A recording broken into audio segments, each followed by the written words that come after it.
Did you know one of the most shocking events in American history began with a 14-year-old boy from Chicago? Stay with me until the end, because once you hear this story, you'll never forget it. Emmett Till was a young black teenager in 1955. He lived in Chicago with his mother, Mamie Till.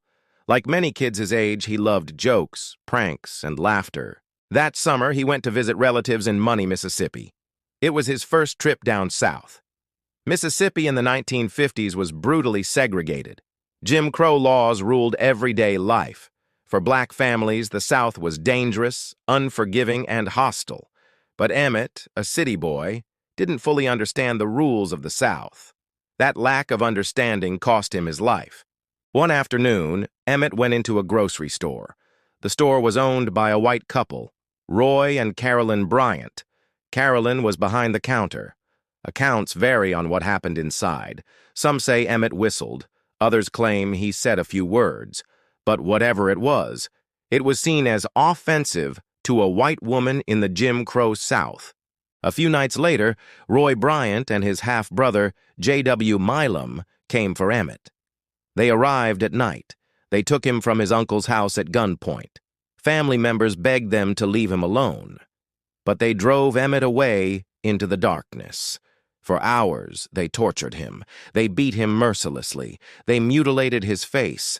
Then they shot him. After that, they tied his body with barbed wire to a heavy cotton gin fan, and they threw him into the Tallahatchie River. Days later, his body was discovered. It was unrecognizable, so brutal, so disfigured. But Emmett's mother, Mamie Till, made a decision that changed history. She demanded that Emmett's casket stay open. She wanted the world to see what had been done to her son. At his funeral in Chicago, thousands of people came. Photographs of Emmett's mutilated face were published in Jet magazine. Those images shook America.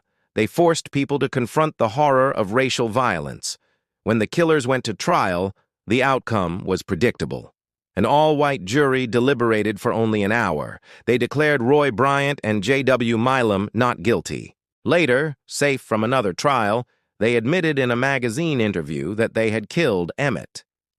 They showed no remorse. But Emmett Till's story didn't end there. His death became a rallying cry.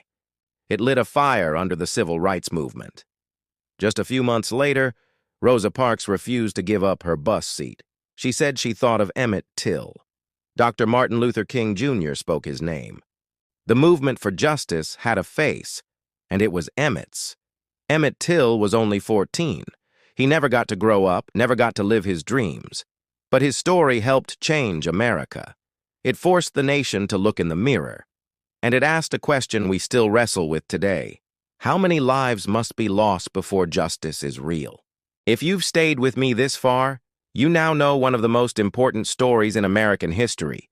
Don't let Emmett Till's name fade. Keep his memory alive. Share this story. And if you believe in justice, subscribe to this channel right now. Because together, we tell the stories that must never be forgotten.